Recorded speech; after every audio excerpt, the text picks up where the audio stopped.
उदयपुर के 475वें स्थापना दिवस की बहुत बहुत बधाई, बहुत बहुत शुभकामनाएं। आइए उदयपुर को गहराई से समझने के लिए, उदयपुर की पृष्ठभूमि को समझने के लिए आज हमारे बीच में आदरणीय राष्ट्रीय मजदूर कांग्रेस प्रदेश अध्यक्ष इंटक जगदीश राज जी श्रीमाली हमारे बीच में है, जिससे हम उदयपुर की मतलब देखें कि ग्राउंड स्तर से लगाकर आज के समय उदयपुर में क्या प्रगति है उसके बारे में गहराई से चिंतन मंथन जानकारी लेंगे। तो उदयपुर के स्थापना दिवस पर आइए हम उदयपुर से जुड़े हुए महत्वपूर्ण बिंदुओं पर चर्चा करते हैं। स्वागत है साहब। सर्वप्रथम तो मैं आपको चैनल को, गोविंद भाई, आपको बहुत बहुत शुभकामना देता हूं कि उदयपुर की स्थापना के 475 वर्ष एक बहुत लंबा समय होता है और इन 475 वर्ष में उदयपुर में इतनी हमारी धरोहरों को निर्माण हुआ, उनका संरक्षण हुआ और उन्होंने इन 475 साल में निर्माताओं ने, चाहे हमारे राजा रजवाड़े हो, चाहे हमारे देश की आज़ादी के बाद सत्ताधारी दल हो, उन्होंने उदयपुर की विश्वविख्यात ख्याति को बढ़ाने का काम किया है। मैं सर्वप्रथम तो महाराणा उदय सिंह जी को सत सत नमन करता हूँ कि उन्होंने उदयपुर बसाने के लिए ये स्थान को क्यों चुना। जब वो चित्तौड़ से मुगलों के आक्रमण से वहां पर जिस तरीके से चित्तौड़ किले को रसद सामग्री से रोका गया, चारों तरफ घेर के, तब उनको लग गया था कि हम ज्यादा समय यहाँ रहकर मेवाड़ की रक्षा नहीं कर पाएंगे। तो उन्होंने वहां से चित्तौड़ से बाहर निकल के नई राजधानी बनाने का मन बनाया और वो जब चित्तौड़ से गिरवा की पहाड़ियों में जब वो आगे बढ़े देवारी के वहां, और देवारी की घाटियों की पहाड़ी से जब उन्होंने नजारा देखा कि चारों तरफ एक अरावली पर्वत श्रृंखलाओं की एक पूरी बनी हुई कोट, शहर कोट नुमा दीवार, रक्षा दीवार की तरह उनको लगा कि ये पूरी तरफ से दीवारें हैं पहाड़ियों की नेचुरल, और इसके बीच में जो है वो जगह पर ये शहर को बचाया जा सकता है।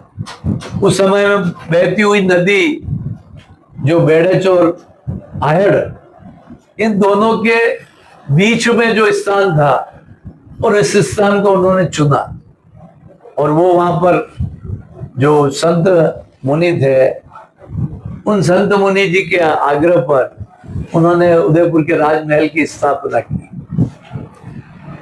आज मैं बड़े गर्व के साथ कहता हूँ महाराणा उदय सिंह जी के 2 कार्यकाल से लगाकर राणा राज सिंह जी तक बहुत गौरवमय इतिहास है।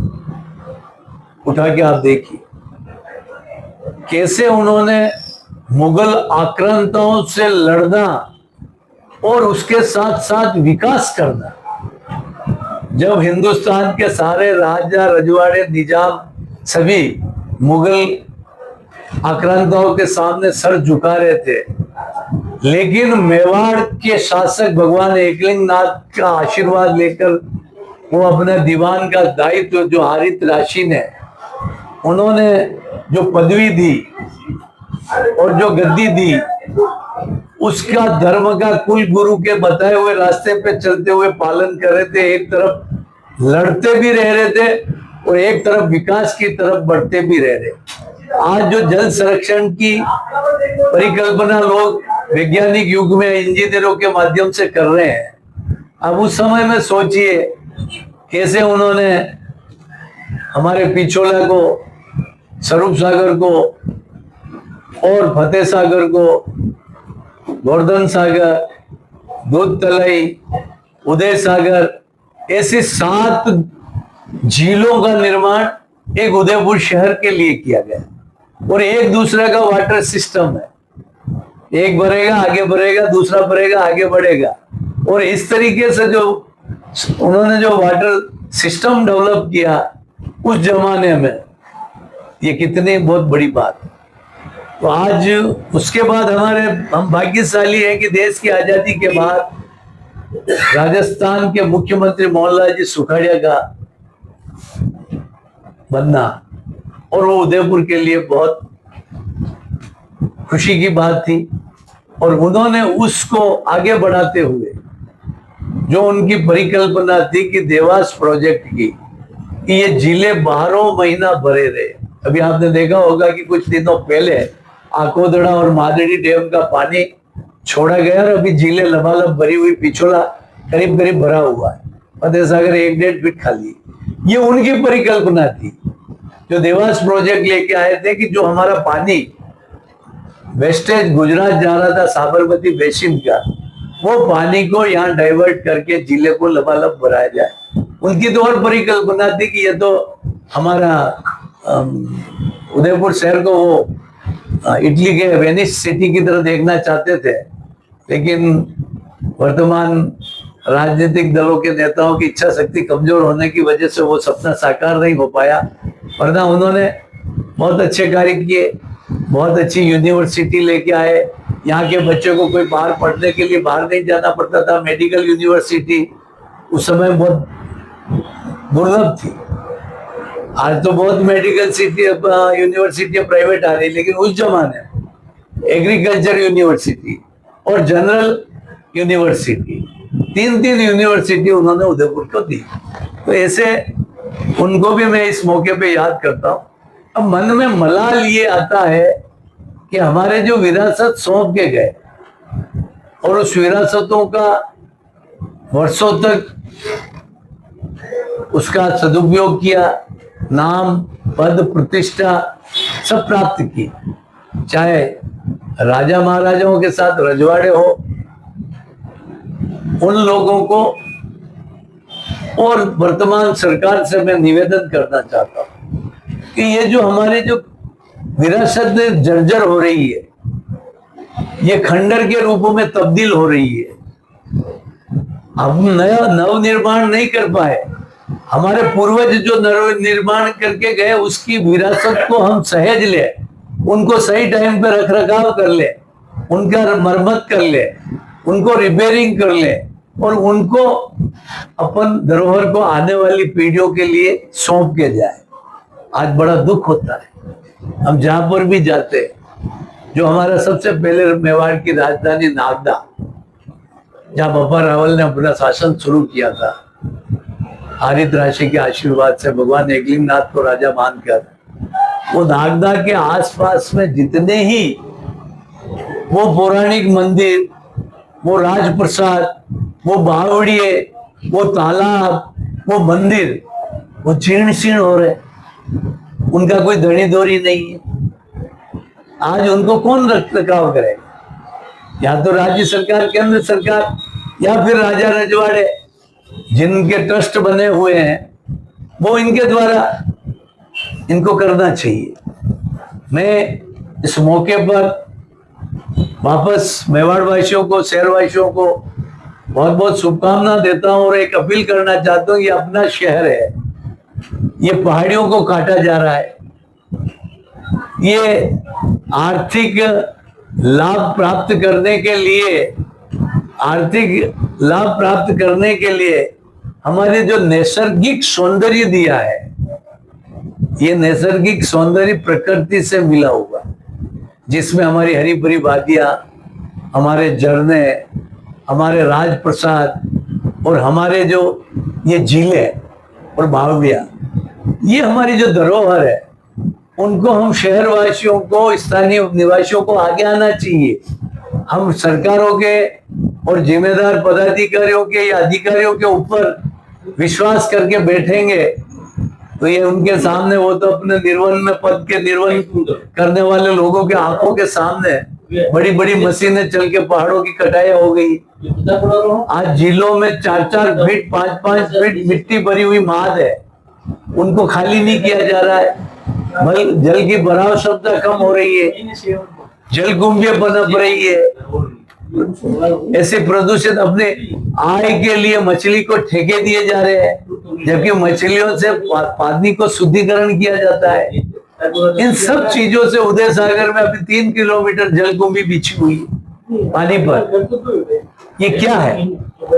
ये हमारे प्रशासन की फेलियर सिस्टम है, ये सरकार का फेलियर सिस्टम है कि जो हमें विरासत में इतनी खूबसूरत चीजें मिली हुई हम उसकी हिफाजत नहीं कर पा रहे। जो हमारे महाराणाओं ने जो बनाकर जो धरोहर सौंपी उसको हम रख रखाव नहीं कर पा रहे। नया निर्माण करने के तो दुर्भाग्य है कि नहीं कर पाए, लेकिन रख रखाव नहीं हो पा रहा। क्या वो जलकुंभी 3 किलोमीटर तक फैली हुई है? क्या मैसेज जाएगा उदय सागर में? आने वाले विदेशी पर्यटक क्या मैसेज लेके जाएंगे? क्या हमारे जर्जर होते हुए खंडर, क्या सैलियों की बाड़ी के आधे टाइम पर फुहारे बंद रहते हैं, जाम रहते हैं? क्या फतेह सागर की रोड की लाइटें समय पे नहीं चलती है? म्यूजिक सिस्टम बजता था वो बंद हो चुका है। ये क्या है? नीचे का जो बनाया हुआ फाउंटेन है, पार्क करोड़ों रुपए लगा के बनाया वो फाउंटेन चल नहीं रहा। नीचे फतेह सागर की पाल के नीचे जो झरना फतेह सागर मोती मंगरी साइड से जो गिरता था वो बंद पड़ा है। तो ये क्या है? प्रशासन फेलियर हो चुका है यहाँ का, उदयपुर का। और मैं अपील करना चाहता हूँ कि हमारे उदयपुर में लोग नए टूरिस्ट पॉइंट बना रहे। तो आज दूसरे शहरों में नई नई चीजें इजाद हो रही है टूरिस्टों को आकर्षण के लिए, हमारे जो बने हुए उनको बंद किया जा रहा है। हमारे कई मूर्तियों के स्टेचू के खाली पेंडल पड़े हुए हैं, लेकिन मूर्ति नहीं है। मैं टूरिस्ट फोटो खींचवा रहा कि यहाँ पर मूर्ति कहाँ चली गई? कितना लोग भ्रमित हो रहे। तो मैं आपके चैनल के माध्यम से हमारे जो नए कलेक्टर साहब आए हैं, मैं उनसे अपील करना चाहता हूँ। वो यूपीसी के टॉपर रहे हुए हैं, उन्होंने जिस तरीके से अपने इस प्रशासनिक परीक्षा में फर्स्ट नंबर रहकर जो नाम कमाया, वैसे ही प्रशासनिक तंत्र में वो उदयपुर में अपना सारा जो उदयपुर का सौंदर्य, उदयपुर की संस्कृति, उदयपुर की जो हमारा कल्चर, हमारा उदयपुर का जो सारे आतिथ्य सत्कार अतिथियों के साथ, और हमारे जो यहाँ पर होने वाले मेले और हमारे यहाँ पर जो आयोजन, उन सबको निरंतर गतिशीलता के साथ करते हुए उदयपुर की वापस पहचान होनी चाहिए जैसी किसी समय में थी। और मैं उदयपुर के नई एसपी साहिबा से भी निवेदन करूंगा कि जिस तरीके से उदयपुर में हमारे पर्यटक आते हैं और गुजरात की गाड़ी को देखते ही साइड में लगा दिया जाता ट्रैफिक वाले, और वो साइड में लगाते ही उस गुजराती पर्यटक के मन पे क्या गुजरती है कि उसके साथ चलने वाली सभी गाड़ियां जा रही है, लेकिन मेरी गाड़ी का नंबर गुजरात का मुझे साइड में लगा दिया जाता है। अब जिस देश का प्रधानमंत्री गुजरात से हो, जिसका गृह मंत्री गुजरात से हो, और वो गुजरात से आने वाला उस पर्यटक को वहां साइड में रोककर उसके आत्म स्वाभिमान पर ठोस पहुंचती है और उसको लगता है कि मैं यहाँ उदयपुर भ्रमण के लिए आया हूँ परिवार के साथ और मुझे यहाँ पर बिना बात रोका जा रहा है। ये नहीं रुकना चाहिए। कोई नियमों का उल्लंघन करे ट्रैफिक का तो उससे जरूर रोकिए, चाहे स्थानीय हो चाहे बाहरी हो। इसी तरीके से आज जब रात को फतेह सागर की तरफ आप देखेंगे, पूरी गाड़ियां सड़क पे पार्किंग कर देते हैं, और वो जो टूरिस्ट तो बाहर से आते हैं वो तो अपने अपने वो साधन से आते हैं, पार्किंग स्लॉट से फिर पैदल जाते हैं। स्थानीय लोग ताबड़तोड़ पार्किंग कर देते हैं। फिर उस रोड से जो निकलने वाले लोग हैं, जो केवल फतेह सागर का चलता हुआ व्यू दिखाते हैं अपने परिवार को, बच्चों को, उनको इस ट्रैफिक में जाम में लगना पड़ता। फिर इतने लंबे लंबे हॉर्न बजते हैं तो वो बैठे हुए पर्यटकों को, कानों को बहुत बुरा लगता है।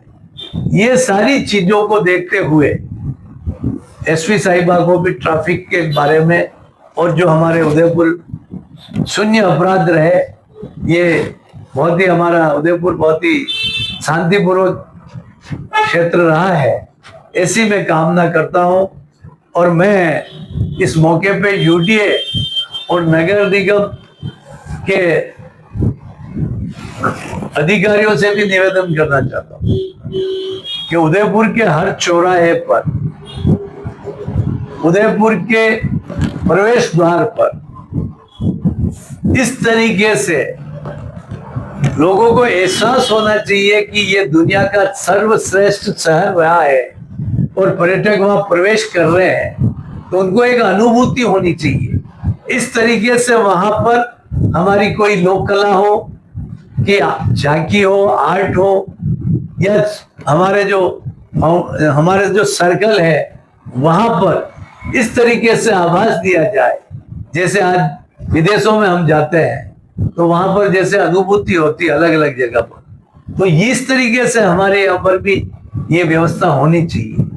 मैं जैसे आज हम देखते हैं कई जगह सुखड़िया सर्कल का आप देख लीजिए, वहां पर सुखड़िया जी की मूर्ति के आसपास आपने ही एक बार इंटरव्यू लिया था, वहां पर बोतलें पड़ी हुई थी, पार्क टूटा हुआ है। सुखड़िया सर्कल जो मैन है उसकी नाव आधी बार चलती आधी बार नहीं चलती, उसकी रेलिंगें टूटी हुई है, तो ये पर्यटक क्या वो लेके जाएंगे। तो इसलिए यूडीए सेक्रेटरी साहब, यूडीए कमिश्नर साहब, या यूडीए सेक्रेटरी साहब और यूडीए कमिश्नर साहब, नगर निगम कमिश्नर साहब को ये ध्यान देना चाहिए कि हमारा आधा शहर पर्यटक के आधार पर आश्रित है। यहाँ का पर्यटन ही रोजगार है, व्यवसाय है। दूसरा, मैं होटल व्यवसायों से अपील करना चाहता हूं जो सबसे ज्यादा आमदनी अपने व्यवसाय में कर रहे हैं, उनका नैतिक दायित्व होता है वो उदयपुर के लिए क्या करें। उदयपुर के लिए उनको भी कुछ करना चाहिए, वो भी वृक्ष लगाए, पेड़ पौधे लगाए, अच्छे बड़े बड़े गमले हर अपने अब नियरेस्ट होटल के नजदीक चौराहे के सर्कल को गोद लेके सजावट करे। तो उन होटल वाले जो व्यवसायी है, जो उदयपुर आने की वजह से प्रकृति ने जो हमें सुंदरता दी, उसका सबसे ज्यादा मुनाफा वो कमा रहे। तो होटल व्यवसायों का भी धर्म होता है कि वो उस सड़क पर, आप देखेंगे कि अभी जेके हॉस्पिटल वाले ने एक छोटा सा सर्कल का डिवाइडर स्पॉन्सर करके बनाया, इतना खूबसूरत कि लोगों को आकर्षित कर रहा है। इसी तरीके से जो होटल के नजदीक डिवाइडर हो, सर्कल हो, वो होटल मालिक अपने होटल के नाम से उसको स्पॉन्सर करके बनाए। अगर इस तरीके से सब होटल वाले पूरे उदयपुर के जगह जगह चौराहे को गोद लेंगे और डिवाइडर को वो सुंदर बनाएंगे, तो मेरा कहना है कि उदयपुर बहुत खूबसूरत लगेगा और उन होटलों की ब्रांडिंग भी होगी, उनका प्रचार प्रसार भी होगा।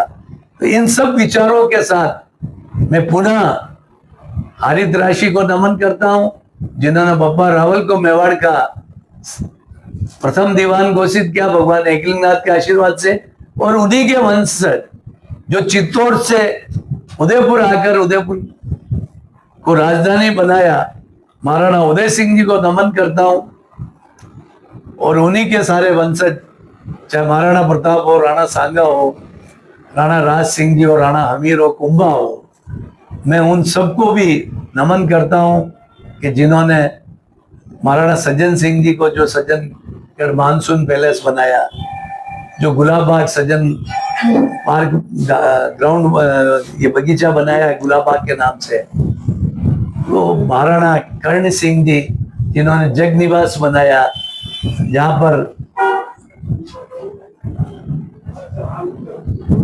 पर अकबर के बेटे सलीम और सलीम के बेटे ने शाहजहां ने पनाह ली थी, और वहां पनाह लेकर जब उनके पिताजी से अनबन हो गई तो वो यहाँ पर ही निर्वासित जीवन काटा, और वहीं पर से उनको प्रेरणा मिली ताजमहल बनाने की अपनी मुमताज बेगम के लिए। तो महाराणा कर्ण सिंह जी को भी मैं नमन करता हूँ, सभी को नमन करता हूँ, और उदयपुर शहर वासियों से अपील करता हूँ, ये अपना शहर है, इसको स्वच्छ रखिए, इसको सुंदर रखिए और इसकी हिफाजत कीजिए। आने वाली पीढ़ियों को, जैसे हमें हमारे पूर्वज सौंप के गए, आने वाले पीढ़ियों को हमें सौंप के जाना है। बहुत बहुत धन्यवाद। जय एकलिंगनाथ की, जय मेवाड़, जय उदयपुर।